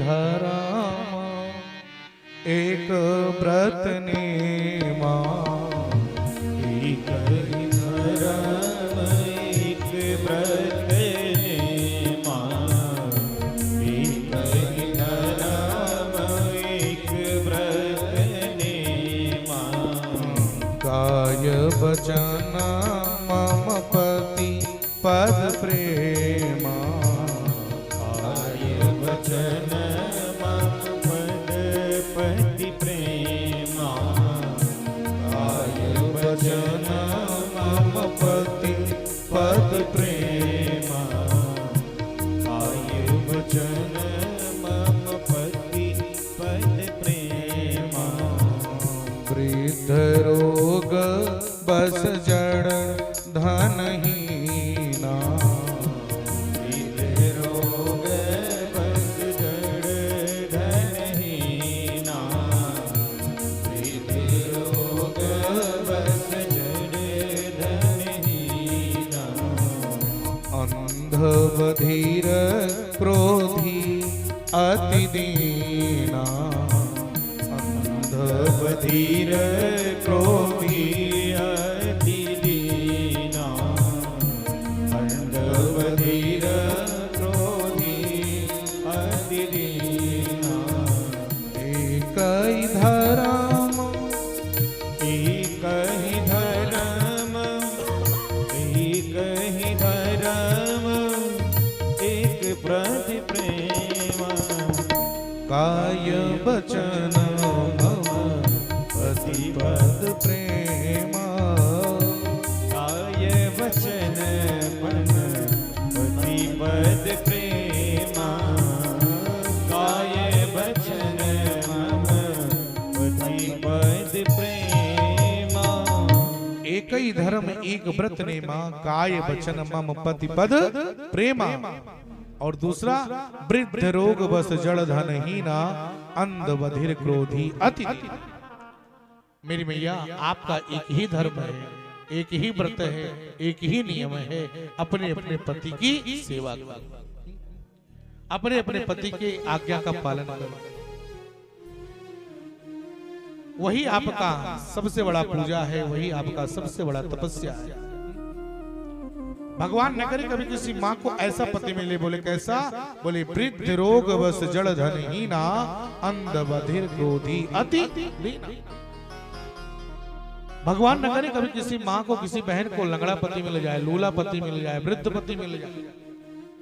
लेकिन मान लीजिए मिल भी जाए मेरी माताओं बहनों, तो ऐसे पति का अपमान मत करना, बिल्कुल अपमान मत करिएगा। क्यों? क्योंकि जो मैया ऐसे पति का अपमान करती है, उस माँ के लिए बाबा गोस्वामी जी कहते हैं कि ऐसे पति कर किए अपमाना, तो नारी पाव जमपुर दुख नाना। जो ऐसे पति की अपमान करती है, उस माँ को नरक में भी ठिकाना नहीं मिलता। आपका एक ही धर्म है, एक ही व्रत है, एक ही नियम है। कोई व्रत रखो या न रखो, लेकिन पति के चरणों का, उसका व्रत अवश्य रखिए। जो वास्तविक व्रत है, वास्तविक पूजा है, हम लोग उसको नहीं करते। आज हफ्ते में माताओं का कम से कम 2-4 दिन तो व्रत में ही जाता है। हर माताओं का ये स्वभाव है। कभी कोई सोमवार व्रत है, तो कभी कोई मंगलवार व्रत है, कभी कोई गुरुवार व्रत है। कोई ना कोई हफ्ते में 2-4 दिन तो व्रत में ही जाता है। और जैसे कल एकादशी है भैया, कल एकादशी है ना, तो 10वीं के दिन जब पति ड्यूटी से आता है, ऑफिस से आता है, अब भोजन करके जब बेड पर बैठता है, तो बड़े प्यार से कहते हैं प्राणनाथ। बोले हाँ। बोले ऐसा है, कल है एकादशी। बोले तो बोले महाराज एकादशी, जब पत्नी के मुख से ये सुनते हैं पति की कल एकादशी है, तो पहले अपनी जेब पॉकेट को टोते हैं कि कुछ माल पानी है कि नहीं। एकादशी में इसी का ज्यादा काम लगेगा, तो जल्दी से एक लिस्ट बना। हाँ, जब रहता है तो कहते हैं हाँ तो बताओ। बोले महाराज ये लिस्ट है। लिस्ट में क्या है? तो बढ़िया फलाहार का लिस्ट सुंदर बना रहता है। 2 किलो आम, 3 दर्जन केला, 1 किलो मूंगफली, 1 किलो साबूदाना, 5 किलो आलू, 1 किलो सिंघाड़ा, आधा किलो मूंगफली, सब पूरा बायोडाटा किराना स्टोर का सामान सब लिखा रहता है, फलाहार का लिस्ट। और पति के लिए पति देवता, ये जितना मुझको याद था उतना मैंने लिख दिया, जो आपका मन करे और लेते आइए। अब आप लोगों के लिए पति देवता ऐसा है, कल व्रत रहूंगी तो परेशान मत करना, व्रत रहूंगी, आज भोजन बना दे रही हूँ, फ्रिज में सुंदर ढांक दूंगी और आज भी खा लेना, और कल परेशान मत करना, एक लोग की ये क्या बनाऊंगी कल भी खा लेना, जब द्वादशी को पारण करूंगी बनाऊंगी तब खाना। अब बताओ जरा भैया प्रयागराज के प्यारे भक्तों, एकादशी आपकी हुई या इनकी हुई? जो 3 दर्जन केला और 5 किलो आलू ये सब लेकर के बैठे। यहाँ वाली को नहीं कह रहा हूं, नाराज ना होना, जो कथा में नहीं आए उनके लिए कह रहा हूं। आप लोग तो बहुत बढ़िया हैं, बहुत सुंदर हैं। मैंने कितनी माताओं को देखा है कि हाजमोला की टिक्किया खा करके फलाहार पचाते हैं, इतना ज्यादा हो जाता है। भगवान की ये व्रत नहीं है। उपवास का मतलब क्या है? व्रत का मतलब क्या होता है? दाल चावल छोड़ दो, हम व्रत हो गए। व्रत का मतलब होता है संकल्प। व्रत मानी संकल्प। जिस दिन हम व्रत रखें, जिस दिन उस दिन मैं एक संकल्प ले लूं, एक कसम खा लूं, एक संकल्प ले लूं कि सरकार। और उपवास का मतलब क्या होता है? उप माने नजदीक और वास माने रहना। ये मेरे ठाकुर जी आज मैंने संकल्प ले लिया है, यानी आज मैं व्रत रखा हूं कि आज का पूरा दिन वो मैं आपको समर्पित करूंगा या समर्पित करूंगी। आज के दिन मैं अपने आंखों से गलत चीज देखूंगी नहीं, अगर कुछ देखूंगी तो आपका ही मोहनी मूरत को निहारूंगी इन आंखों से। आज के दिन मैं अपने मुखार बिंद से किसी को गलत शब्द नहीं बोलूंगी, अगर बोलूंगी तो आपका कीर्तन ही अपने मुख से मैं बोलूंगी। आज से आज के दिन अपने कानों से मैं गलत चीज नहीं सुनूंगी, सांसारिक चीज। अगर सुनना है तो आपकी कथा और आपका ही भजन जितना हो सकेगा गुणानुवाद उतना सुनूंगी। ये व्रत का मतलब है, ये व्रत का नियम है। केवल दाल चावल छोड़ दो व्रत हो गया, ये व्रत का नियम नहीं है। श्री सुखदेव जी महाराज श्री परीक्षित जी को सावधान करते हुए कहते हैं, राजन, भगवान श्याम सुंदर ने सभी गोपियों को पतिव्रता धर्म की शिक्षा दिया। आप सब लोग अपने अपने घर जाओ और जा जाकर के सुंदर अपने पति की सेवा करो। वही आपका पूजा है, वही आपका पूजा का फल है, वही आपका धर्म है। इधर देवर्षि नारद जी, महाराज कंस मथुरा में विराजमान हैं और कंस जब विराजमान है तो एक ताक में सोच रहा है, मैं ऐसा कौन सा उपाय करूं कि जिससे मेरा छलिया कन्हैया का वध हो जाए। मैं जितना राक्षस भेजा करता हूं, कोई सब जाते हैं लेकिन वापस कोई नहीं आता, सब मरकर के आते हैं। सूचना आती है कि वीरगति को प्राप्त होगा, करूं तो क्या करूं। यही सोच में पड़ी थी महाराज कंस। ठीक उसी समय देवर्षि नारद जी गोलोक धाम में बैठे हैं। नारद जी विचार किए कि अरे भैया, ये छलिया रास ही रचाता रहेगा कन्हैया या आगे कुछ लीला संपन्न करेगा। हमको तो लगता है कहीं मामा भांजे का संबंध तो नहीं जोड़ लिया, रिश्ता तो नहीं जोड़ लिया। भगवान श्याम सुंदर के पास देवर्षि नारद जी जाते हैं और जाकर के कहते हैं, परमात्मा। बोले हाँ। बोले ये बताओ। बोले क्या? कहा कि बस लीला ही करते रहोगे, कुछ आगे का कार्य करोगे। भगवान श्याम सुंदर बोल पड़े, बस नारद जी आप आ गए और हमको याद दिला दिया कि मेरा अवतार किस लिए हुआ है। गोपियों की लीला के चक्कर में मैं भूल गया था कि मेरा अवतार किस लिए हुआ है। आप याद दिला दिए, अब सब काम फटाफट होगा। बोलिए भागवत भगवान की जय। नारद जी विचार किए कि कुछ दाल में काला है। कोई भी रहस्य जब होता है तो उससे पर्दा केवल नारद ही उठाते हैं। जैसे शंकर भगवान का जो रहस्य था कि ये किसके मुंडों की माला है, भगवान शंकर जो पहनते हैं, इसका भी रहस्य किसने उठाया? नारद जी उठाए। वैसे इधर भी आज नारद जी उठाने आए हैं। सरकार बोले, महाराज कंस के पास आए। कंस नारद जी को प्रणाम किया और जैसे नारद जी को कंस ने प्रणाम किया, नारद जी बोल पड़े, महाराज कंस। बोले हाँ। बोले जरा ये बताओ। बोले क्या? कहा कृष्ण तो धीरे धीरे बड़ा हो रहा है। बोले हाँ सरकार, बड़ा तो हो रहा है। बोले ये बताओ, अगर कन्हैया बड़ा हो रहा है धीरे धीरे, वो 10 वर्ष का हो रहा है, तो रावण का आप कंस का वध, आप कृष्ण का वध कब करोगे? इतना सुनना था। बोले क्या बताऊं, मैं जितने राक्षसों को भेजा करता हूं वो राक्षस कोई बचता नहीं, सब मर जाते हैं। करूं तो क्या करूं? बोले एक काम करो। बोले क्या? कहा आप एक धनुष यज्ञ करो। नारद जी जानते हैं कि मथुरा में जो भगवान शंकर का धनुष है ना, वो जब तक मथुरा में रहेगा तब तक कंस का वध होने वाला नहीं है। जब वह धनुष टूटेगा तभी महाराज कंस का वध होगा। क्योंकि जब बचपन में कंस छोटा था और कंस सूरसेन जी के यहाँ पल रहा था, कंस जब गर्भ में था अपनी माँ के, तो कंस की जो माँ थी वो उग्रसेन की पत्नी अपनी सखियों के साथ जंगल में जाकर के और वहां पर जाकर के टहल रही थी। तो जंगल में जब जाकर के टहल रही थी तो उग्रसेन की पत्नी के ऊपर गर्भ पे एक द्रुमिल नामक राक्षस था, उसकी छाया पड़ गई। छाया, और उसके छाया पड़ जाने से आज महाराज कंस जो गर्भ में था तो उग्रसेन की पत्नी को संतों ने देखा, हाथ को देखे, विचार किए, सब जान गए।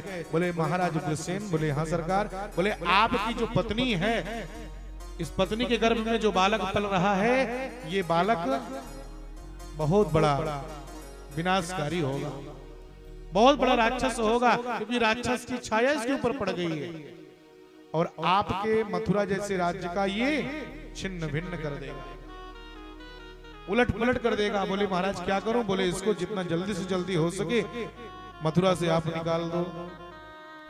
कि ये क्या? केले के पात में छोटे से बालक को केले के पात में लपेट दिया और जमुना में छोड़ दिया, और जैसे जमुना में प्रविष्ट कर दिया, जमुना में छोड़ दिया, वहां वसुदेव जी के पिता सूरसेन तपस्या कर रहे थे और ये बालक बहते बहते बहते बहते कंस जाकर के उग्रसेन की कमर में लगे। देखिए, और जैसे देखे तो केले के पात में छोटा सा बालक प्रसन्न हो गए और लेकर के आए अपनी पत्नी से, बोले देखो आज के बाद मेरे दो पुत्र हो गए, एक वसुदेव है और एक दूसरा पुत्र ये आ गया। प्रसन्न हो गए जब कंस आज सूरसेन जी के यहाँ पलने लगा। एक दिन रात्रि में नारद जी आए और आकर कह दिया, अरे आप यहाँ क्या कर रहे हो? बोले क्यों? अपने घर में हो। बोले आपका घर ये नहीं है। बोले फिर? कहा आप तो मथुरा के राजा हो, उग्रसेन के बाद युवराज आप ही बने, आप उनके पुत्र हो, यहाँ आप क्या कर रहे हो? रातों रात मेरे प्यारे महाराज कंस सूरसेन जी के घर से निकल गया और जाकर के हिमालय में तपस्या किया, भगवान शंकर को प्राप्त कर लिया। भगवान शंकर जब आए कहने लगे बताओ क्या दे दूं आपको? बोले महाराज हमको देना है तो केवल ये चीज दे दो कि मेरी मृत्यु ना हो। बोले भाई तुम देवतागण जितने लोग होते हो, तपस्या करते हो, तो पूरा मीटिंग बना करके यही मांगते हो कि मृत्यु ना हो। मृत्यु जब हमको नहीं छोड़ी तो तुझे कैसे वरदान दे सकता हूं? बोले कुछ और मांग लो। बोले सरकार अगर देना है तो कुछ और दे दो कि मैं अमरत्व को प्राप्त हो जाऊं, चाहे जो हो जाए, तपस्या किया है। वही जब तपस्या किया रहता है तो ऐसा लगता है भगवान को खरीद लिया हो। बोले महाराज तपस्या किया हूं, आपको देना पड़ेगा। भगवान शंकर एक त्रिशूल, एक धनुष को दिया। बोले ये धनुष तुम्हारे मथुरा में रहेगी और जब तक ये धनुष टूटेगा नहीं तब तक तुम्हारी मृत्यु नहीं होगी, और जिस दिन ये धनुष टूट जाएगा या जो भी व्यक्ति इस धनुष को तोड़ देगा वही तुम्हारा काल होगा। नारद जी को पता है कि अभी वो धनुष रखा हुआ है मथुरा में, और जब तक वो धनुष नहीं टूटेगा तब तक ये आतताई कंस मरेगा नहीं। नारद जी बोल पड़े महाराज कंस। बोले हाँ। कहा एक धनुष यज्ञ करो। अच्छा? बोले हाँ। उससे क्या होगा? बोले धनुष यज्ञ करो, और जब कोई आदमी अनुष्ठान करता है, यज्ञ करता है, तो अपने भांजे को बुलाता है, क्योंकि जो भांजे होते हैं ना ये बहुत बड़े ब्राह्मण कहलाते हैं। आदमी कहते हैं ना 100 ब्राह्मण एक भांजा, मेरी माताएं कहा करती हैं। तो बोले आप यज्ञ करिए और उस यज्ञ में भांजे को बुलाइए, और दोनों भांजे आएंगे तो धोखे में उनका वध कर देना। हाँ ये आइडिया ठीक रहेगा, विचार। बोले मैं आपको परसों का समय दे रहा हूं कंस, परसों को सुनाई पड़ जाए कि आपने कृष्ण का वध कर दिया। बोलो वृंदावन बिहारी लाल की जय। अब वही नारद जी आज मथुरा में आकर के कृष्ण को मारने की सुपारी कंस को दिए, और वही नारद जी अब यहाँ मथुरा से सीधे ब्रज की यात्रा करने लगे, ब्रज में जाने लगे। नारद का अर्थ क्या होता है? नारद, नारम ज्ञानम ददाति इति नारदः। जो ज्ञान को प्रकाश, अज्ञान को छीन ले और ज्ञान का प्रकाश प्रकाशित कर दे, वही तो नारद है। नारम अज्ञानम खंडयति इति नारदः। जो अज्ञान का खंड कर दे और ज्ञान का प्रकाश डाल दे, वही तो नारद है। और हमारे वृंदावन में तो नारद का बड़ा सुंदर अर्थ निकालते हैं, नारद, नारद, जिसकी कभी कोई बात ही रद्द ना हो वही है नारद। जो कह दे सो ठीक है। नारद का स्वभाव क्या है आप सब जानते हो, यहाँ का बात वहां और वहां का बात यहाँ। तो नारद जी आज सीधे पहुंचे ब्रज में, और ब्रज में गोधूरी बेला हो गई, सायंकाल की बेला है। भगवान कृष्ण और बलराम भैया, दोनों भैया आज गैया को चरा करके वापिस आ रहे थे। और जैसे गैया को चरा करके वापिस आ रहे थे, उसी समय सुंदर नारद जी पहुंच जाते हैं और भगवान को प्रणाम करते हैं। बलदाऊ भैया बोल पड़े कि अरे कृष्ण भैया, बोले हाँ। बोले जरा देखो नारद जी आ रहे हैं। बोले नारद जी आ रहे हैं, इसका मतलब है कुछ ना कुछ समाचार अवश्य ला रहे होंगे। आइए नहीं, सरकार कैसे आना हुआ। नारद जी देखे, बोले ये बताओ कन्हैया। बोले हाँ। बोले आप ये गैया ही चराओगे या कुछ आगे का भी काम करोगे। बोले मतलब, बोले कंस के पाप का घड़ा भर रहा है, कंस के पाप का घड़ा धीरे धीरे भर रहा है, उनका वध कब करोगे आप। इतना सुनना था, भगवान मुस्कुराए कि देखो जरा नारद जी को। भगवान बोल पड़े, ये बताओ नारद। बोले क्या। कहा घड़ा भर रहा है वो तो सही है, लेकिन पहले तुम बताओ कि तुम कहां से आ रहे हो। इतने टाइम थके माने तुम कहां से चले आ रहे हो। बोले महाराज हम तो अपने धाम से आ रहा हूं, गोलोक धाम से। भगवान मुस्कुराए, वारे नारद जी आज तुम सबसे झूठ बोलो तो सही, हमसे भी झूठ बोल रहे हो। बोले कहां से आ रहे हो। बोले अपने धाम से आ रहा हूं। भगवान ने कहा कोई बात नहीं है। बोले महाराज ये बताओ आप कंस का वध कब करोगे, कंस का वध कब करोगे, कंस को कब मारोगे। इतना सुनना था, भगवान बोल पड़े नारद जी, बहुत सुंदर बात परमात्मा बोले। देवऋषि नारद, मैं कहा किसी को मारता हूं। बोले आप नहीं मारते। बोले नहीं। बोले ना तो मैं किसी को मारता हूं और ना ही मैं किसी को बचाता हूं। तो सरकार लोग मरते और बचते कैसे हैं। बोले लोग अपने अपने कर्म के अनुसार मरते हैं और अपने अपने कर्म के अनुसार बचते हैं। ना तो मैं किसी को मारता हूं और ना ही मैं किसी को बचाता हूं। लोग अपने अपने कर्म के अनुसार जो जैसा कर्म करता है उसको वैसा भोगना पड़ता है। याद रखिएगा प्यारे, जीवन में हम दुनिया के किसी भी कोने में चले जाएं, संसार में किसी भी कोने में चले जाएं, कर्मों का भुगतान तो भुगतना पड़ेगा। अगर हम किसी गुफा में घुस जाएं और सोचें कि यहाँ आने के बाद हम सुरक्षित हो गए, अब कर्म का भुगतान नहीं भुगतना पड़ेगा, बिल्कुल सुरक्षित है, तो याद रखिए ना, ये जो कर्म हो जाता है ना, ये हमारे प्रारब्ध से जुड़ा हुआ रहता है। जीव जहां जाता है प्रारब्ध उसका वहीं उसको लेकर के जाता है। आज हम लोग प्रयागराज में आए हुए हैं, प्रयागराज में भागवत कथा सुन रहे हैं, तो ये भी हमारा कर्म ही है, ये भी हमारा सत्कर्म ही है। पूर्व जन्म में कोई पुण्य सिंचित था जो आज प्रयागराज की धरातल पर बैठ करके हम भागवत कथा श्रवण कर रहे हैं। ये बड़े सौभाग्य की बात है, यहाँ जो हम सब बैठे हैं ये हमारा कर्म है। कर्मों का भुगतान तो भुगतना पड़ेगा। एक बार बहुत सुंदर रेस्टोरेंट था, बहुत बड़ा रेस्टोरेंट था। उस रेस्टोरेंट के मोटे हेडिंग में लिखा था कि इस रेस्टोरेंट में चाहे जो भी आए व्यक्ति, चाहे जो खाए, पैसा उसको नहीं देना पड़ेगा, पैसा उसके पोते चुकाएंगे, बिल उसके पोते चुकाएंगे। आदमी आओ और फ्री में खा करके जाओ, पैसा नहीं देना, पैसा आपके पोते चुकाएंगे। इतना सुनना था मेरा प्यारे। अब जहां फ्री का लगता है वहां तो लाइन लग जाती है, सब लोग टहलते टहलते सब लोग अपना खाए पिए। एक सज्जन गए, वो जब देखे अरे भाई यहाँ तो बड़ा चकाचक माल मिलेगा, गए और एंट्री कर गए। और जब अंदर गए मेनू कार्ड देखे, जो आइटम पसंद आया सब ऑर्डर कर लिया कि सब पैसा तो लगना नहीं, फ्री में खाना है,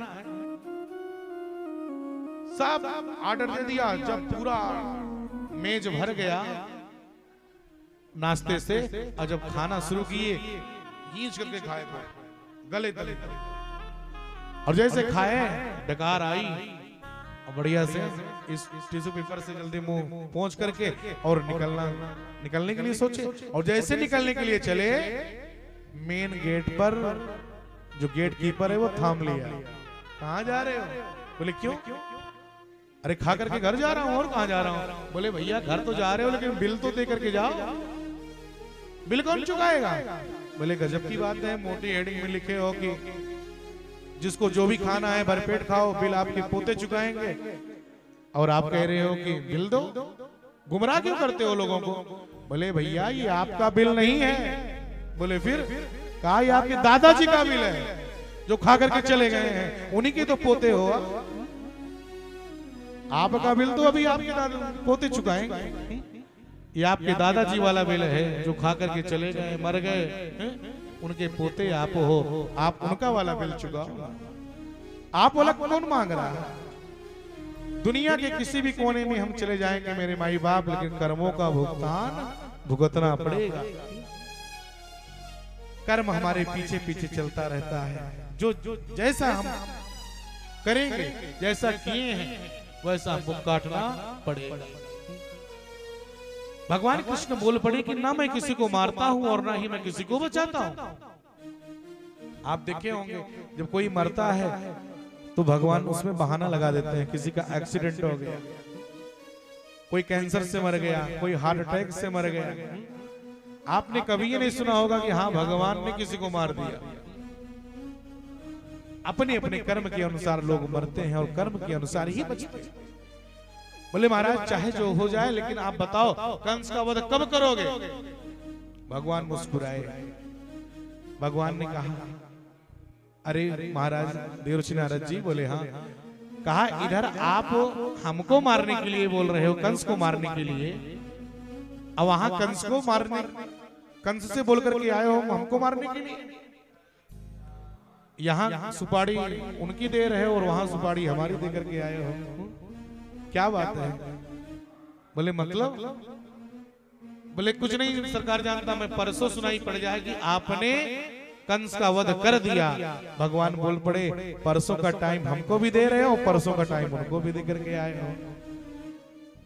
जब कन्हैया इस तरह से बोले तो नारद जी समझ गए कि लगता है मेरे प्रभु जान गए, चरणों में गिर गए। भगवान श्याम सुंदर बोल पड़े क्यों भैया कन्हैया, क्यों भैया नारद जी, ये आदत कब सुधारोगे आप? अपनी आदत कब सुधारोगे? यहाँ का बात वहां और वहां का बात यहाँ करना। बोले सरकार क्षमा करिएगा, जब तक मैं दिन भर में एक दो बार यहाँ का बात वहां और वहां का बात यहाँ नहीं कर लेता, मेरे पेट का भोजन नहीं पचता, क्या बताऊं। बोले एक काम करो, बोले कुछ नहीं परसों सुनाई पड़ जाए। भगवान श्याम सुंदर बोल पड़े आप जैसा संत, आप जैसा ज्ञानी अगर ये कह रहा है कि परसों कंस का वध हो जाए तो जाइए महाराज देवर्षि नारद जी, अब परसों से नरसों नहीं होगा, परसों सुनाई पड़ जाएगा कि कंस का वध हो गया। बोलो वृंदावन बिहारी लाल की जय हो। परसों ये सुनाई पड़ जाएगा कि कंस का वध हो गया। आप निश्चिंत होकर के जाइए और सभी भक्तों को कह दें, बोल दीजिए तो निश्चिंत रहे। इधर मथुरा में महाराज कंस ने आज अक्रूर जी को बुलाया। अक्रूर जी को जैसे बुलाए, अक्रूर जी सोचे कि इस समय मेरे महाराज ने हमको बुलाया, क्यों बुलाया होगा। अक्रूर जी महाराज गए, बोले महाराज आज्ञा करिए। बोले आपको इसी समय जाना है। कहाँ? बोले गच्छन्नंद व्रजम तत्र सुतावान कुदुन्दुभे आसाते ताविहानेन रथेनानैमां चिरम् गच्छन्नंद व्रजम तत्र। अरे भैया अक्रूर जी, बोले हाँ महाराज। बोले आपको आज ब्रज में जाना है, नंद बाबा के महल में ब्रज में जाना है। इतना सुनना था, ब्रज का नाम जैसे सुने अक्रूर नेत्र में आंसू आ गया। अरे क्या बात है, ब्रज में जाने का मतलब अर्थात कृष्ण की आज मुझको दर्शन होगा, क्योंकि ब्रज में ही तो भगवान कृष्ण हैं, आजकल निवास कर रहे हैं। ब्रज में जाने का मतलब है कि मेरे प्रभु का दर्शन होगा। सरकार ये बताओ ब्रज में जाकर के क्या करना पड़ेगा? बोले ब्रज में जाकर के मेरे कृष्ण और बलराम दोनों भाइयों को लेकर के आओ, और जैसे कहा कृष्ण बलराम दोनों भांजों को लेकर के आओ। इतना सुनना था। अक्रूर जी महाराज प्रसन्न हो गए। आज मेरे इन आंखों का तो सौभाग्य उदय हो जाएगा, इन आंखों से आज भगवान की झांकी का दर्शन होगा। ये आंखें सार्थकता इसकी हो जाएंगी, भगवान का दिव्य दर्शन होगा। इतना सुनना था मेरे प्यारे। बोले सरकार आज हमारा परम सौभाग्य है। आज जो नौकरी आपने मुझको दे दिया, आज जो ड्यूटी आपने मुझको दिया ना, कृष्ण के दिव्य दर्शन करने की नौकरी, ये नौकरी सबसे खरी है और ये नौकरी सबसे बढ़िया है। एक बार बताओ, भगवान हम लोग कोई भी नौकरी करें, कोई भी किसी की भी सेवा करें, चाहे सरकारी नौकरी चाहे कुछ, कोई भी नौकरी हम करें, लेकिन हर नौकरी में रिस्क है कि नहीं है? हर नौकरी में बाधा है। टाइम से ना पहुंचो तो मेरे ऊपर का अधिकारी आ गया और लाल पेन चला गया। हर नौकरी में बाधा है, हर चीज में बाधा है। लेकिन मेरे प्यारे, हम तो ये कहते हैं सरकारी नौकरी होता है, प्राइवेट नौकरी होता है, 2-3 महीने का सैलरी भी लोग रोक लेते हैं, टाइम से नहीं मिलता। लेकिन एक बार बताऊं, प्रयागराज के प्यारे भक्तों, प्रयागराज में मैं बैठा हूं, हम लोग तो अपने आप को परम सौभाग्यशाली मानते हैं। जितने लोग यहाँ बैठे हो ना, सब लोग परम सौभाग्यशाली कि भगवान की कृपा है। आज हम लोगों को जो भगवान जो नौकरी दी है, इसमें किसी चीज का टेंशन नहीं है। राजेंद्र बाबू, भगवान की जो भक्ति करता है, भगवान का जो माला जपता है, सबसे बढ़िया नौकरी है उसकी, सबसे बढ़िया। किसी चीज का चिंता नहीं। आप कितना भी खर्च करो ये माला, ये नाम, कितना भी आप धन खर्चा करोगे, लेकिन ये बढ़ता ही रहेगा। हम तो कहते हैं कि भगवान आज इस लायक हमको बना दिए, आप लोगों को मनुष्यों ने दे दिया, सुंदर मनुष्यों ने दिया, मुख से भगवान का नाम गा रहे हैं, हाथों से संतों की सेवा कर रहे हैं, हाथों से भगवान की सेवा कर रहे हैं। नहीं तो अगर यही मनुष्यों ने हटा करके हम मेढक के ढांचे में ढाल दिया होता तो टर टर करते कि राम राम बोलते। क्यों भैया? जी है सुदादुर, जी है समान। जिसके मुखारबिंद से अगर भगवान का नाम नहीं निकलता, वो तो मेढक के ही समान है। तो हम लोग जितने हैं बड़े सौभाग्यशाली हैं। नहीं तो आज कथा बोल रहे हैं,